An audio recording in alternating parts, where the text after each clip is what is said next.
Welcome to I Know Jax. I'm Joe Talentino. Are you ready for the weekend? I know I am. This week just flew by for me. Okay, on Wednesday it will be October for all of those of you who've been waiting.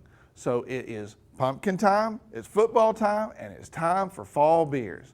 In Monday's Daily Update, I told you that we would be talking about Oktoberfest in Jacksonville this weekend. You do know about the Daily Update from me, don't you? Every day I upload a short video to my website, YouTube channel, and Facebook page about fun things to do in Jacksonville. Sometimes I talk about upcoming events, and other times, well, I just talk. You already know I have a tendency to ramble, but I'm not going to ramble. Instead, I'm going to show you a video from last year's Oktoberfest in Memorial Park. Boys and girls, it's time to get your lederhosen out and dust off your Tyrolean hats.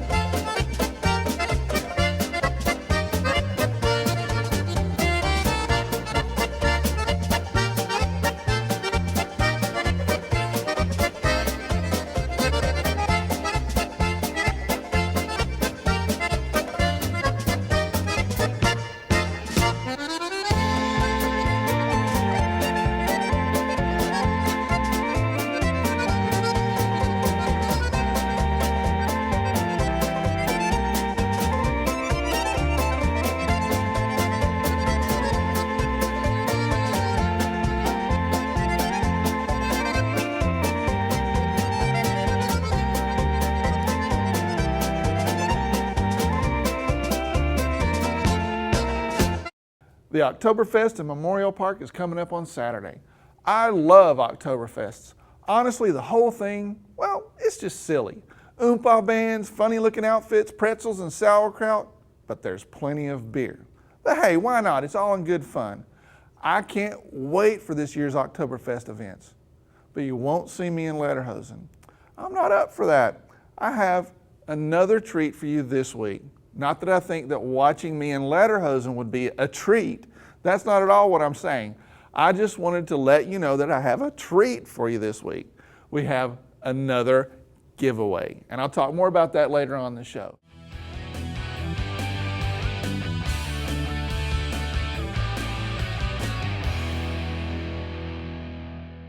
Since you watch the show every week and have listened to me many times and you've heard us now for the past 3 years, you probably remember that I grew up in the North Georgia mountains.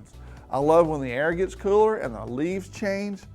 Now, fall in Florida, well, it's just not that way. But I love the season here too because there's almost too much happening in October. It's festival season.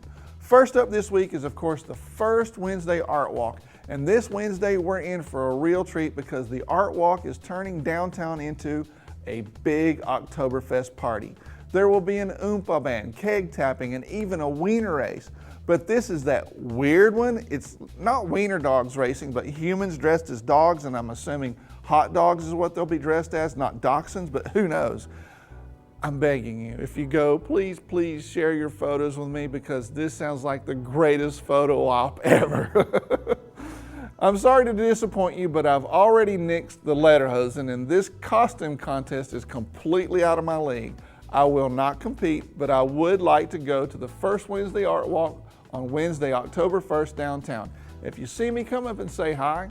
Also this weekend, it's time for the Green Lion Festival. The Green Lion Festival is an event devoted to everything green.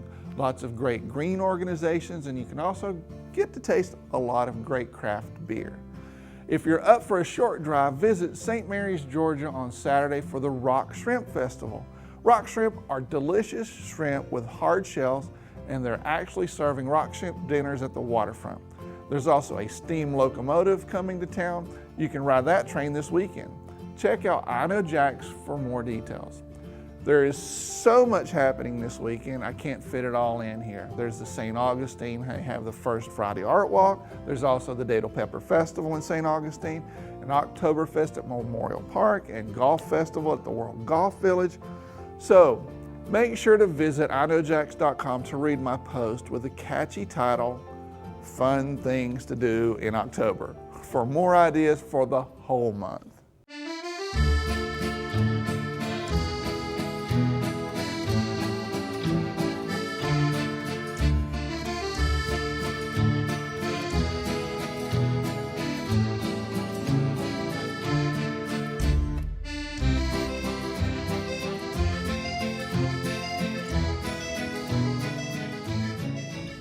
Today I'm with Chris Chislett, the wine guy, and we're going to do a little bit of a follow-up to the last one. Right. Last time I asked, well, what do I do if the bartender or waiter can't give me the wine that I like? We've gone through a couple, and you don't get there. I said, that's kind of awkward. I kind of order a beer at that point. Right.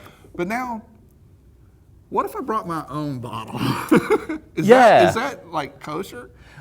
And again, I think it kind of depends on the place. What's the proper etiquette? For Yeah. So I mean, there's a few kind of steps to follow, and it's all kind of unwritten rules, obviously. Oh, I love those. You know, 'Cause like they we can just be kind of make broken. them up as we go along. I mean, I've done it for a couple of different reasons. You know, First, you have to have it in a brown bag. always. And just drink it straight from the bag. That That's is what I thought. reason number one. Sit Now, on a park bench? we'll get off on a tangent before we even get started here. I'd say main reason, well, not main reason, you know, we'll say reason one is the wine list sucks, but I really like the food and I want to bring my own wine to this restaurant. You know, okay, that's the first reason. Is that an insult? Do proprietors look at that as an insult when you bring your own bottle? No, I don't think so. Some people, I've definitely spoke with people that say, oh, I would never do that. But mainly because they just think it's cheeky. Yeah, I know what they're saying, but a lot of, you get into more like the fine dining restaurants, and they're all almost kind of set up for that. So the other route is, you know, maybe you've got a bottle of wine that you've been saving forever. It's a special occasion. Exactly. Something like that. Yeah. So I've been saving that for 10 years. Exactly. Right, Well, I had a situation a couple of weeks ago that I very rarely bring wine to a restaurant, but I'd been saving this bottle of 2002, like Sassicaia, you know, a few $100s a bottle. Don't even know how much it was. I know. Well, it's not like I've got a lot of them. Like, but You had I've the been, bottle. yeah, I've been saving it for years. You know, so I brought that to the restaurant. So the few kind of rules to follow, I see. Don't bring, you know, it's really hard to say without throwing out. You have to ask permission to bring it in? I mean, like, Normally most places will have some form of corkage fee. So if you're going to, you know, for example, you know, any kind of fine dining restaurant, which however you want to define that, anything about Burger King? Well, yeah. Okay, let's throw out restaurant names. You know, I went to Alsea in Riverside. That was where I was. That is a fine dining. Yeah, so you think about, you know, Maduro, or Three Forks, or Capital Grill, or you know, Moxie, or you know, any of these places. You know, really good quality food restaurants with, you know, great wine lists. But yeah, maybe you've got you know, a bottle of wine that you've been saving forever. Now, the flip side of that is, would you really want to walk in with a bottle of Yellowtail? Or some other. Can we throw out brand names for the lawsuits? We're going to get the Yellowtail attorneys are going to be on the phone. I want to throw Barefoot out there. Right, but Barefoot as well. We'll just get Gallo on us then. Gallo. They're big and great. Mad Dog, we can't right, I don't even know what's a Fanzia. Is that a flask? A flask? Never walk in with your own flask. But you know what I mean? Like, don't walk in with something that, I mean, you literally just picked up from the grocery store. So what do you do when you come in, though? You say, okay, I've got this special bottle of wine. You tell the waiter. Yeah, well, normally it's, again, it kind of comes down to, like last episode, we were talking about the well-trained waitstaff. We didn't have to, you know, you go into a restaurant like Alsea or, you know, Maduro's Place or, you know, any of these, they know that you're walking in with the intention of opening it. Right. So most places have some kind of corkage fee, all right? So they'll have, you know, $10, $15, $20 at the most normally. I think the one at Alsea was like $15. Right. And they're paying you, you're paying them for the privilege of opening your own wine. Not to throw out, I mean, too many trade secrets, but I would say that if you're going in with a nice bottle of wine and you offer a glass to the sommelier and your server, there's a 99.9% chance you're not going to be paying that money. Love it. Love those kind of tips. Normally. Again, I mean, as long as it's a good bottle of wine. You walk in with the Yellowtail, they're not going to be, sharing is caring. Share good stuff, Yeah, exactly. If you share the good stuff, you're probably not going to be paying the $15 We're going to cut it off right or whatever. there. Right there? Right there. Right, I love it. Sharing is caring. Sharing is caring. Especially when it comes to wine. There we go. We'll see you guys again on the next Wine Guy segment.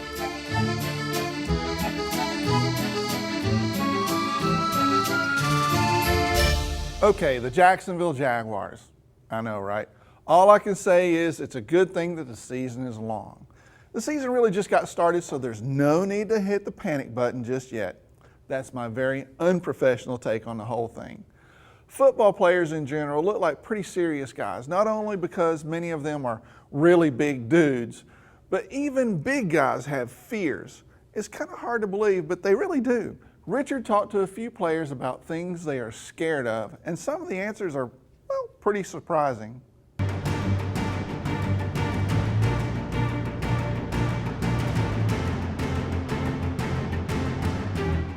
We're here with Zane Beadles of your Jacksonville Jaguars. We're asking guys in the locker room, greatest fear, any fears at all?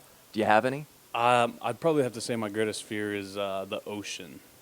A guy of my size doesn't really swim very fast in the ocean, and there's no telling what's in there. What about if you're on a surfboard? Is it a fear of sharks then after that, too? Again, a guy of my size on a surfboard is not the easiest thing in the world, so that doesn't happen very often.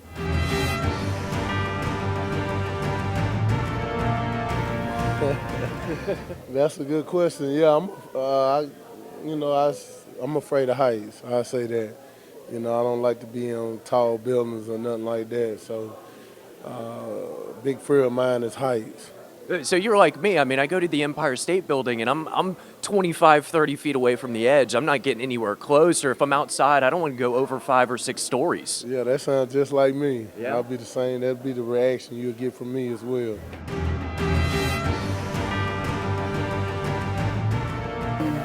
Probably say the fear of not, I guess, reaching my full potential.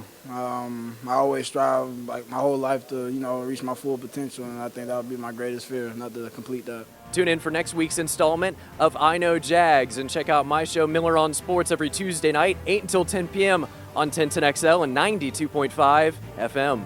I still believe in the Jaguars. It'll be interesting to see what Sunday's game brings. Now, I did promise an awesome giveaway. Here's the deal. I'm giving away a $100 gift certificate to the Dancing Dragon Dim Sum Room. They have all kinds of food and great drinks, and $100 is going to give you a lot.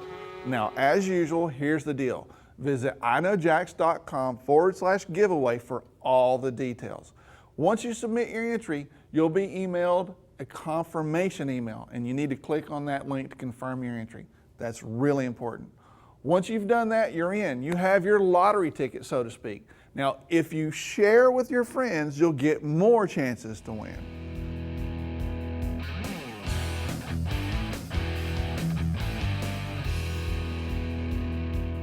So I'm here with my friend Keith Reed, and we're going to talk about Foodies Care and a lot of other cool stuff. How you doing, man? I'm great. How you doing today? Tell me about, what is Foodies Care? What's it all about? Well, Foodies Care is a hunger relief charity with the mission to help relieve hunger in the United States, and we feel we do that a unique way by hosting a month-long event called You Can Change Hunger. Right. And the goal is to raise funds to open up a community cafe right here in Jacksonville.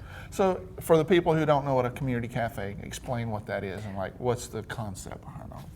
Okay, a community cafe is a cafe or a small restaurant where every guest receives a healthy and delicious chef-inspired meal, but the meals don't have prices. Rather, they have a suggested donation amount. Okay. So those that can make the donation, those that can't afford the meal, they're asked to volunteer at the cafe or in the local community. Okay. So it's a real dignified way to help feed those in need and give back to the community all at the same time. So if I want to, I could pay $10 for a $5 sandwich, or I can, if I'm not able to pay $5, I pay what I can or volunteer. It's actually a little bit more than that because it's a 3-course meal in most cases, and they usually ask for about a $10 donation. Right. So you could donate the 10, donate more in a pay it forward act of kindness, or for those in need, they can wash dishes or some other type of charitable community work. Are they doing this around the country and other places? There's about 24 locations. The most famous one's out in Red Bank, New Jersey, and that's run by some musician like Some John Bon Jovi. The hair guy, yeah, exactly. I remember him, yeah. That's pretty cool. So tell me some of the events that you have for this month. Well, what we're doing for You Can Change Hunger is great. We've got a lot of restaurants locally that are giving back a percentage of the sales for a specific day during a month-long campaign. So if you go to eat that specific day, then they're going to donate. Exactly, exactly. And a lot of the times we're going to be there having a lot of fun with the guests too. Well, I plan on being at a couple of those events. Oh, you better be there. So talk to me about this. I mean, it's amazing to me the amount of people, I read the percentages of children that are hungry and stuff. They're just kind of crazy when you think about this being a first world country, United States, and we're a relatively rich state as well. Right. The term everybody uses is food insecurity. So the problem is there's no outward sign of hunger. A lot of these people have jobs. They just, after all expenses, don't have enough money for food. Right. And there's about 49 million people in America alone, and locally about 300,000. And a lot of those are kids. Right. 1 in 6 are adults, and 1 out of every 5 is a child. And that's just crazy. Right. Like you said, for one of the richest countries in the world, you know, we're doing what we can to help. Yeah. So if people wanted to find out more about your organization and how they can help, where would they go? We have a dedicated webpage. It's foodiesusa.com/hunger. They can get a list of the events. Some of the events need a flyer for the percentage to get back to us. So Right. they do want to go there to print that out. Okay. And you can also donate online there as well. Cool. And I'll do my best to make sure we get a link to that on our website so you guys can get all the information. That's it for this week's I Know Jax. I'll be back next week with another awesome episode. Until then, I'll see you on the internet.